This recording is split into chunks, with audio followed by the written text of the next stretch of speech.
Hi all, and welcome to our 19th Mobility webinar. My name is Chantal, and I'm part of the Mobility team at Relocation Africa. Thank you for joining us today. We have already done an extensive portion of the African continent with regards to our previous webinar content. So if you're interested in any of those webinars, please look at our official website, which is relocationafrica.com, under the resource section, and then you'll have all the content listed. If you are at all interested in using our services, you can either look for our contact details on our website listed above, or our information is listed on the last slide of this webinar. Perfect. Just before we begin, because we're going to be reviewing Angola, a lot of the names represented in the webinar are going to be Portuguese, so please bear with me as I try and attempt their pronunciation. I will try my best to get them as accurate as possible. Fantastic. As mentioned before, we're going to be virtually relocating to Angola. So as part of the content that we'll be sharing, we'll be reviewing topics such as housing and settling in and schooling. We'll also include some light-hearted topics such as food and cuisine and entertainment. So just some light-hearted information we'll be sharing. So today we're going to be specifically located around Luanda, because not only is it Angola's main city, but it's the capital, as well as also the very popular location for expats to move to. And we'll be sharing some random information as well. So, such as, did you know that Luanda was actually one of the most expensive cities to live in? But it's since now dropped off the list of the top 10 internationally, but just some little nuggets we'll be sharing in between, just to make it a little bit more interesting. So Luanda is home to about 8 million people. It is one of the most developing cities on the African continent. Specifically where it's located, it's along the southern Atlantic coastline. So it's got neighbors such as Namibia, the Republic of Congo, and Zambia.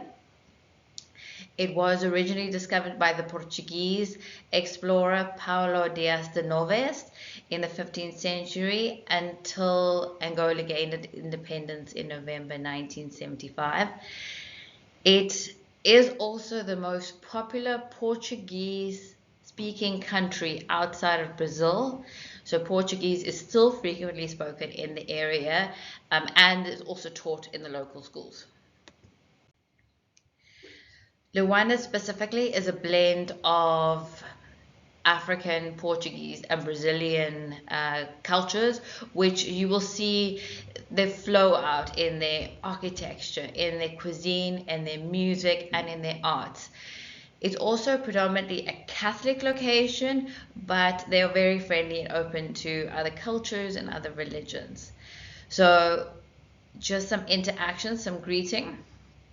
When you greet each other, you can give them a pat on the back, you can give them a handshake, a hug accompanied by 2 kisses, and just some verbal interaction. It is also to be noted that there's no resistance with regards to, as long as the other party is comfortable, that there's no resistance between interaction between different religions and different genders. So if I were to give somebody a handshake and they're a male, it wouldn't be an issue unless they culturally showed some resistance to that. So just some information with regards to interacting with the locals. If we talk specifically about safety, always an important factor with expats. So it's very important with regards to safety in those locations to use common sense. Be mindful of the areas. Be cautious, don't travel with heavy valuables. These are all practical do's and don'ts. Like if you have large valuable items or whatnot, keep them covered, keep them concealed. It's not recommended to drive at night. If you do, be vigilant, follow instructions from authorities, do not avoid large gatherings, things like that. That's all really important pieces of information if you are just maneuvering around the city. Also, with regards to safety as well, is that if you're living in Luanda, if you're getting your domestic worker, get them from an organization, a reputable organization. Another element of safety that's not necessarily with regards to physically being on the ground is flash floods. Luanda is prone to flash flooding during the rainy season, which is between October and May. So just so you are aware of that.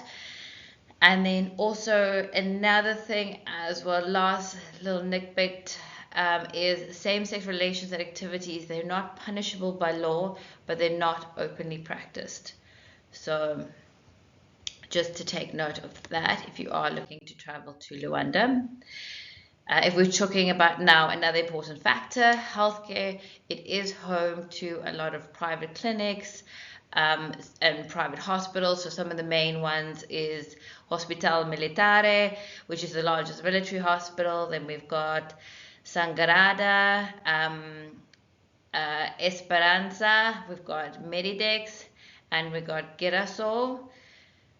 Also, what has been communicated is that the Angolan government is actually investing a lot of money into the healthcare facilities. So we are actually expecting to see some form of development improvement over the next couple of years. So that's always a good factor. And then we're going to move to the economy. Angola is one of the fastest growing economies in the world, and this is predominantly supported by the high international oil price. So gas and oil make up 90% of the local exports and account to probably about 40 billion US dollars in revenue. So other industries that do make up some of their resources, some of their income is agriculture. They do things like coffee, also do mining. So mining is also another, they've got fantastic resources in addition to oil, such things as diamonds, gold ore. Angola is also one of the third largest diamond producer in Africa. Angola is also one of the only African countries that use the Kwanza, but when you're visiting, you can use, other than cash, they do accept e-money transfers and visas. So that's just basic economy. And then if we're looking at opening up a bank account, that's always such an important factor. So what I'll do now is I'll list some of the documents that you need, which will help you if you can get those together before you go into Luanda. It always helps just streamlining the process. So one of the things that you will need is you're going to need a copy of your passport or your identification copy, most often your passport. You're going to need a photocopy a photocopy of your passport or a photocopy of your identification document. You need a copy of your rental contract or your lease agreement, depending which one you prefer to call it, a copy of your work contract and a work permit, your visa, your residence certificate, and your local taxpayer's number, which is abbreviated to NIF.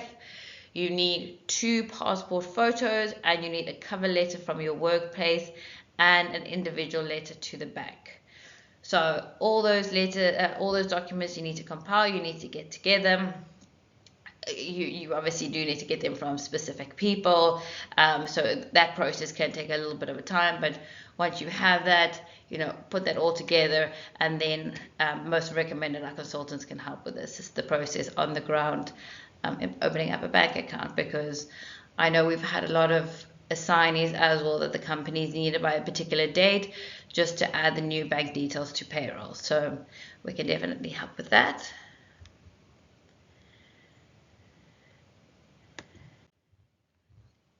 And now we move on to transport.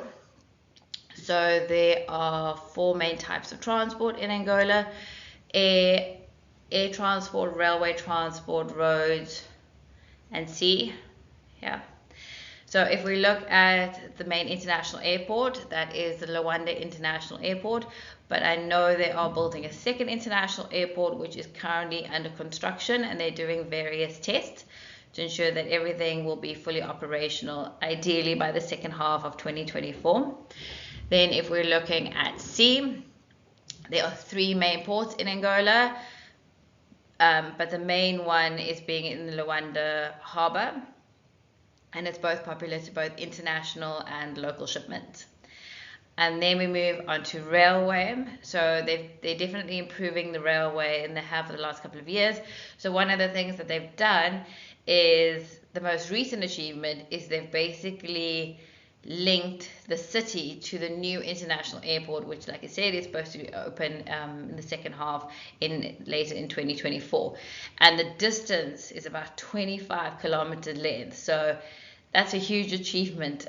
So definitely helping you get to the airport. You can just pop onto a train once the new airport is up and running. But to be noted, cars and minibuses still remain the most popular form of transportation, and they drive on the right-hand side of the road. Then some interesting fact as well in getting a driver's license. So some nations are allowed to drive in Angola using their international license for a maximum of about 3 months. The expats will then be required to apply for a conversion. And the paperwork needed to help with this process is a certificate of residence or a work permit. You need 2 identification document photos. You need a medical certificate, a certified copy of your identification documents, your identification card or passport, a translated copy of your foreign license, recognized by the embassy of the original issuing country, and a cover letter from the embassy of the issuing country. So again, those documents aren't always easy to get. Once you start compiling them together, then the process becomes a lot more easier to manage.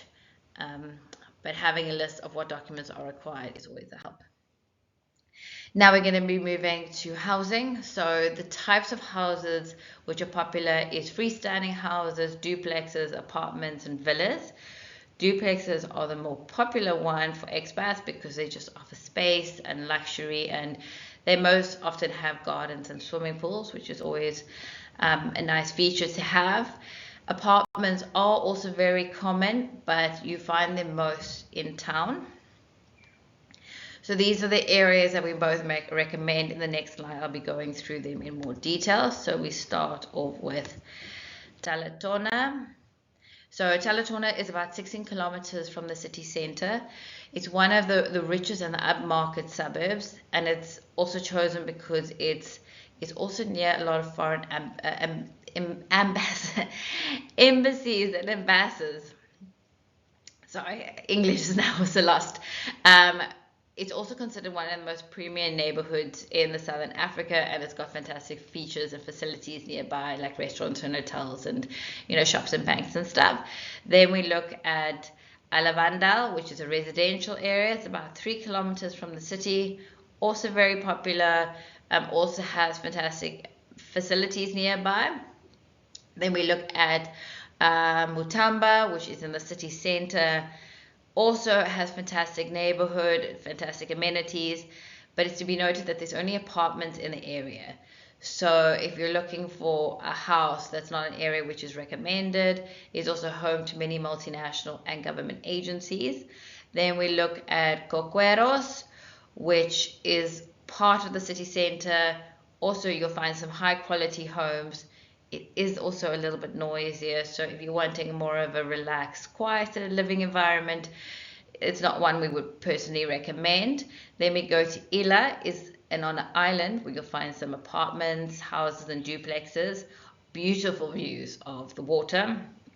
Hotspot for nightlife, restaurants, clubs. So if that's what you're particularly interested in, that's definitely an area we would recommend, but it is also to be noted that lifestyle does come at a charge. So, and then the last area we're going to be looking at is Merema, which is in the city center, and it's commonly referred to as the diplomatic zone because it's home to many international embassies, and is also another recommendation for expat living. Now we're going to move on to the biannual housing.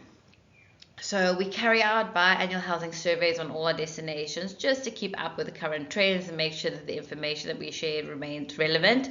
So if we look at our latest Angola table below, it furnishes both furnished houses as well as unfurnished houses and apartments, and the prices below are reflecting in US dollars. So the minimum per month that you're looking at coming in is $1,500 for an unfurnished 2-bedroom apartment, and then the maximum 15,000 per month that you're looking at. Note that 5-bedroom houses, both furnished and unfurnished, are not very common in the area, and 1-bedroom apartments are not very common in Angola either. So that's why we just often start with the 2-bedroom apartment. So just to be aware, if you're having those discussions with your company or you're looking to move that city, that location, this is really helpful with regards to your budgeting. Then in addition, there are additional taxes that you'll be required to pay once you've secured your property. So the taxes are sometimes for the landlord's account and sometimes they are for the tenant's account. So one of the things as well is when securing a property in the city, it's best to use an agent because you can do it within like less than 2 weeks of the process. It is also to be noted that the property market's very small and the areas, the variety of properties available in expat areas are even smaller. So if you like a property, it's always recommended to secure it fairly soon, because sometimes if you take too long to make a decision, the property is no longer available because we have other expats competing for the same property. So that's our word of advice. Just some basic information is that the leases can be in a corporate lease, they can be in, which is in the name of the company, or it can be the assignee's personal name. So there is that option. If you're looking at payment of rent, rent can be paid monthly, quarterly, or unless specified in the lease agreement, annually is also an option. There is additional charges that I may mention that we'll go to now in more details. It's just also to be noted that the rental price are set by the landlord regardless of what laws are in place, and seaside properties, as mentioned previously, are very popular and their prices reflect as such. Perfect. So now we're going to go into more details. So annual increases are not fixed, but you can expect somewhere between a 5 to 10% per year annual increase. Then if you're looking at taxes, that's equivalent to about 2% of the amount of annual rent, and that is for the tenant to pay. Then VAT is calculated at 7% of the total rent. Then you've got an agent or a broker's fee. That's about 1 to 2 months rent, and this amount is shared between the tenant and the landlord. They both share this costs. Then if we look at service fees are usually included but declared specifically in the rental agreement, so this amount won't be absorbed in the rental price. And utilities are most often not included, so that's an additional charge that you would need to look at paying for. It needs to be budgeted accordingly. We'll go for, I'll explain more of it in details in the next few slides. And then white goods are also not often included in the rental amount or in the property, and those include things like your washing machine, dishwasher, your fridge, your basic household appliances. So to be noted that could be an additional charge if the property doesn't have it or is not negotiated in the process. Then the property tax, that's paid annually by the landlord and calculated at 7%. Above and beyond the rental, you can be expected to pay a holding deposit or security deposit equivalent to about 3 months, which will be refunded at the end of the lease agreement, but it will be capital that you'll need to put up front when securing the property. Then we've got the agent commission fee. That's about 5% of the contract value, and that's for the tenant to pay. And we've got withholding tax, which is 14% of the rental value of the urban property tax. This cost is for the tenant, and that needs to be paid within 30 days from the beginning of the lease agreement. And final is the diplomatic clause or early termination clause.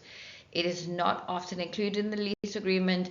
It is, however, recommended that it gets negotiated before the lease agreement is final. Perfect. So as we discussed previously, we spoke about the utilities not included in the lease agreement.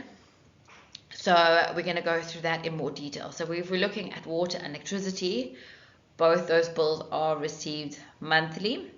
And when the tenant takes over the property, those accounts go into their name. So like I said, the water is monthly. The only time the electricity bill is not shared monthly is if there's a prepaid unit in the property. In that case, the tenant is obligated to pay on consumption. So the details of the utility usage is listed in the lease agreement. So in that case, when there's a prepaid meter, it will be responsibility of the tenant to get the voucher and the credits and load it up themselves based on how much electricity they are using in the property. Then waste, or can be referred to as refuse, is collected by the town hall, and that's charged on the electrical bill. Then we have gas. So if you have a gas heater or a gas stove, that can be easily purchased at a gas station or a petrol station, and you can just pay either in cash or use one of your credit cards. So that's not it's a fairly simple standard process.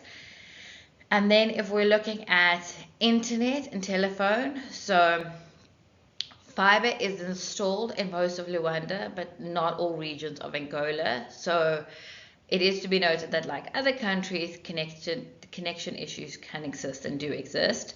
So our recommendation is, once a property is selected, you either view CT Koba or ZAP to help set up a telephone or internet connection.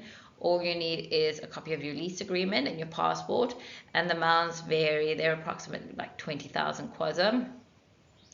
And then for television, you can either register with a satellite TV services or a multi-streaming like online platform like your Apple and Netflix and whatnot. The cost of the satellite TV will depend on which package is selected, and this cost can be anything between 4,000 to 56,000 kwaza per month. Fantastic. Now we're going to move on to schools. Schools, so in the area, international schools, space is always limited, and there is sometimes a long waiting period. So if you've got confirmation that you have children going into the area, it is recommended to contact the schools beforehand and see what the process is. We can also support with this process because most often school support and home support go hand in hand. If we're looking at the international areas, you see a majority of them are in areas that I mentioned, like Talatona. They've got 2 international schools. That also makes it a very popular area to stay in. But you've got both the international school, you've got a few language-based schools. So French, obviously French-speaking, Portuguese speaking, and then American school is English. So just some additional information on that. And then we're going to refer to business meetings. So if you're going to Angola to help set up with your company and you're interacting with locals, there are certain things that might differ culturally from different locations. So one of the things that's most often is business meetings are very common in Luanda, and they run on African time. So do not expect that they're going to run at the time that is expected. Just so you are aware, that's not culturally acceptable. So be cognitive of that. When you interact with local business people, you can shake their hands, you exchange business cards.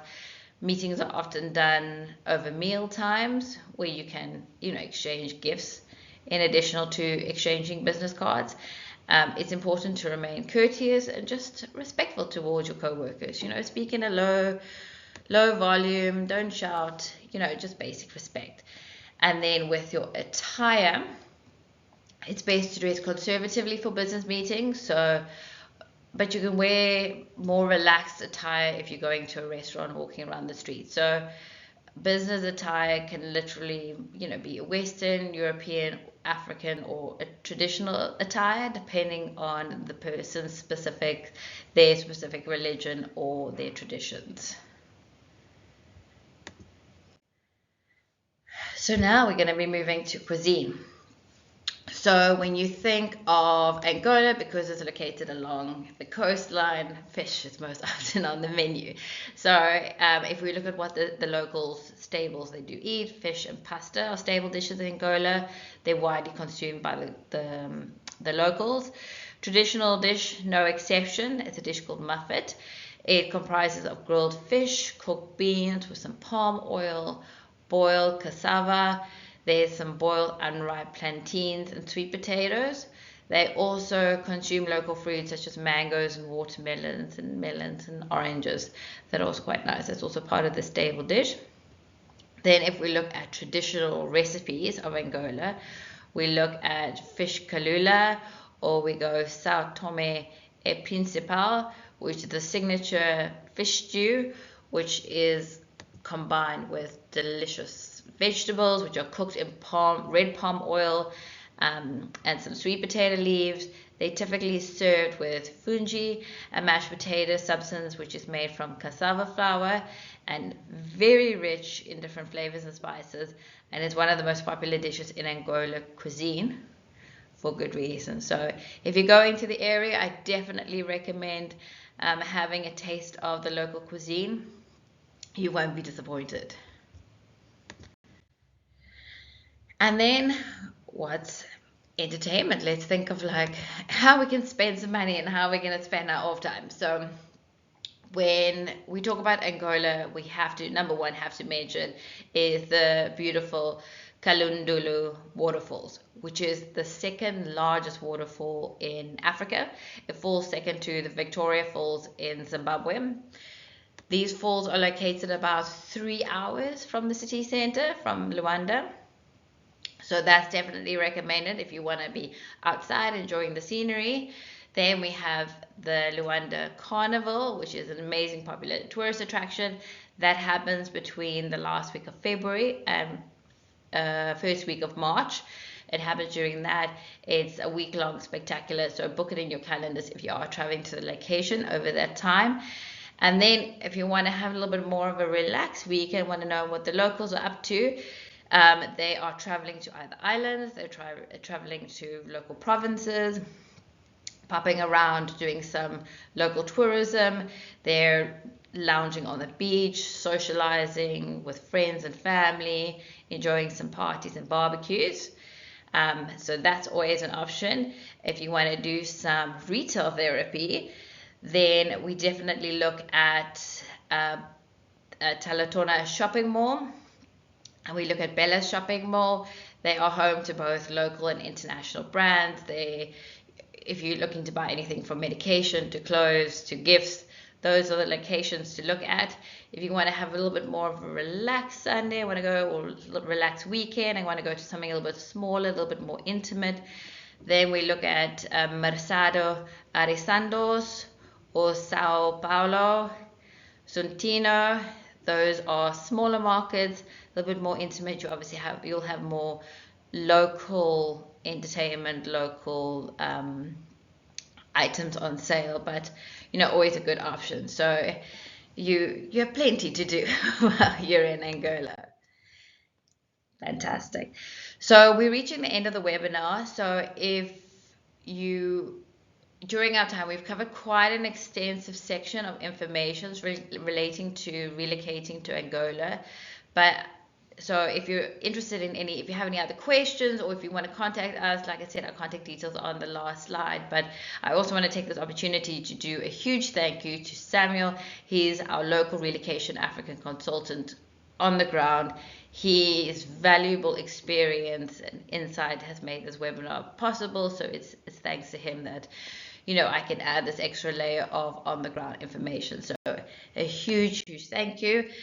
And thank you to everyone that has joined us.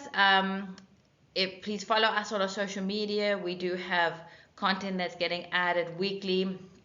So please join us on that. If there's something, a specific African location that we haven't covered you're interested in, please reach out to us.